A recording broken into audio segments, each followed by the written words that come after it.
ബലാത്സംഗ കേസിൽ ഹൈക്കോടതി മുൻകൂർ ജാമ്യാപേക്ഷ നിഷേധിച്ചതിനെ തുടർന്ന് ഒളിവിൽ പോയ നടൻ സിദ്ദിഖിനെ പിടികൂടുന്നതിന് വേണ്ടി പ്രത്യേക അന്വേഷണ സംഘം കേരളം മുഴുവനും പാഞ്ഞു നടക്കുമ്പോൾ ഒളിവിലിരുന്ന് സിദ്ദിഖ് സുപ്രീം കോടതിയെ സമീപിച്ചിരിക്കുന്നു.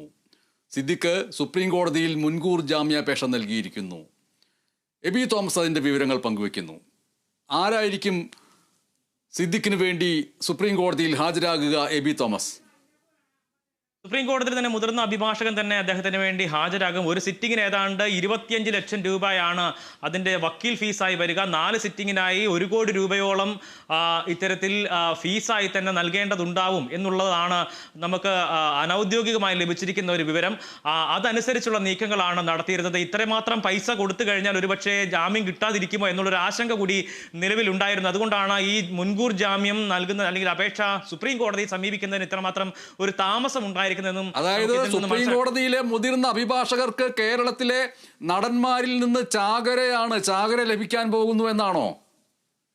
ഈ നിലവിൽ ഈ സിനിമാ മേഖലയുമായി ബന്ധപ്പെട്ടുണ്ടായിരിക്കുന്ന വിവാദങ്ങളിൽ സിദ്ദിഖിന് മാത്രമാണ് ഇത്തരത്തിൽ ഗുരുതരമായിട്ടുള്ള ഒരു ആരോപണം നേരിടേണ്ടി വരികയും ഇത്തരത്തിൽ ഒരു കുറ്റക്കാരനായി ഇപ്പോൾ നിൽക്കേണ്ട ഒരു സാഹചര്യം ഉണ്ടാവുകയും ചെയ്തത്. മറിച്ച് ബാക്കി സിദ്ദിഖ് മുകേഷ്, ഇടവേള ബാബു തുടങ്ങിയിട്ടുള്ള ആളുകളൊക്കെ തന്നെ അവർക്ക് സ്റ്റേഷൻ ജാമ്യം ഉൾപ്പെടെ ലഭിക്കുന്ന വകുപ്പുകളായിരുന്നു. പക്ഷേ സിദ്ദിഖിനെതിരെയുള്ളത് അത്തരത്തിലൊരു വകുപ്പുകളല്ല, ഗുരുതരമായിട്ടുള്ള വകുപ്പുകൾ. ബലാത്സംഗ കേസ് അത് ജീവപര്യന്തം വരെ ഒരുപക്ഷെ തടവ് ലഭിക്കാവുന്ന വകുപ്പാണ്. ഒപ്പം തന്നെ അതോടൊപ്പം തന്നെ ഭീഷണിപ്പെടുത്തൽ എന്നൊരു വകുപ്പ് കൂടിയുണ്ട്. ഒപ്പം ഈ കേസുമായി ബന്ധപ്പെട്ട് പോക്സോ ഉൾപ്പെടെയുള്ള വകുപ്പുകൾ ചുമത്തേണ്ട സാഹചര്യം ഉണ്ടോ എന്നുള്ളതെ കുറിച്ച് അത് പരിശോധിക്കണം എന്നതിനെ ആ നിലയ്ക്ക് ചില പ്രതികരണങ്ങൾ ചില നിയമവിദഗ്ധരുടെ ഭാഗത്ത് നിന്നും അല്ലെങ്കിൽ പോലീസുമായി ബന്ധപ്പെട്ട് അല്ലെങ്കിൽ ആ മേഖലയുമായി ബന്ധപ്പെട്ട് പ്രവർത്തിക്കുന്ന മുൻ പോലീസ് ഉദ്യോഗസ്ഥരുടെ ഭാഗത്തു നിന്നുള്ള ചില പ്രതികരണങ്ങളൊക്കെ ഇതുമായി ബന്ധപ്പെട്ട് വരുന്ന ഒരു സാഹചര്യം കൂടി ഉണ്ടായിരുന്നു. കാരണം ഈ പെൺകുട്ടി, അതായത് ഈ ആരോപണം ഉന്നയിച്ചിരിക്കുന്ന പരാതിക്കാരിയായിട്ടുള്ള പെൺകുട്ടി ഒരു ഘട്ടത്തിൽ താൻ ആ സമയത്ത് +2 പഠിക്കുകയായിരുന്നു എന്ന നിലയ്ക്കുള്ള ചില പ്രതികരണങ്ങളൊക്കെ ഒരു ഘട്ടത്തിൽ ഉണ്ടാകുന്ന ഒരു നിലയുണ്ടായിരുന്നു.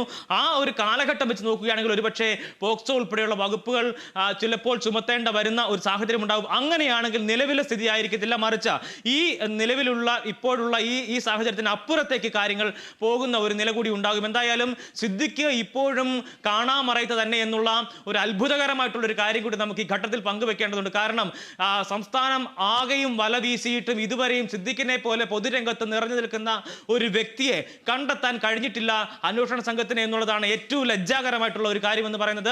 ആ നിലയ്ക്ക് സിദ്ദിഖിന് ഒരുപക്ഷെ ഇത്തരത്തിൽ രക്ഷപ്പെടുന്നതിനോ ഒളിവിൽ കഴിയുന്നതിനോ അല്ലെങ്കിൽ ഒളിവിലേക്ക് പോകുന്നതിനോ ഉള്ള സജ്ജീകരണങ്ങൾ ഒരുപക്ഷെ അല്ലെങ്കിൽ ഒരു മൗനാനുവാദം ഈ അന്വേഷണ സംഘത്തിന്റെ ഭാഗത്തു നിന്നും ഉണ്ടായിട്ടുണ്ട് എന്നുള്ള ഗുരുതരമായിട്ടുള്ള ശക്തമായിട്ടുള്ള ആരോപണം ഒരു ഭാഗത്തു നിന്നും ഉയർന്നു വരുന്നുണ്ട്. അതിന് ഒരു നിലയ്ക്കും തള്ളിക്കളയാൻ കഴിയില്ല. കാരണം കഴിഞ്ഞ ദിവസം സിദ്ദിഖിന്റെ ജാമ്യ ഹർജി ഹൈക്കോടതി പരിഗണിക്കുമെന്നുള്ള കാര്യത്തെക്കുറിച്ച് കൃത്യമായിട്ടുള്ള ധാരണ എന്തായാലും അന്വേഷണ സംഘത്തിനുണ്ടായിരുന്നു.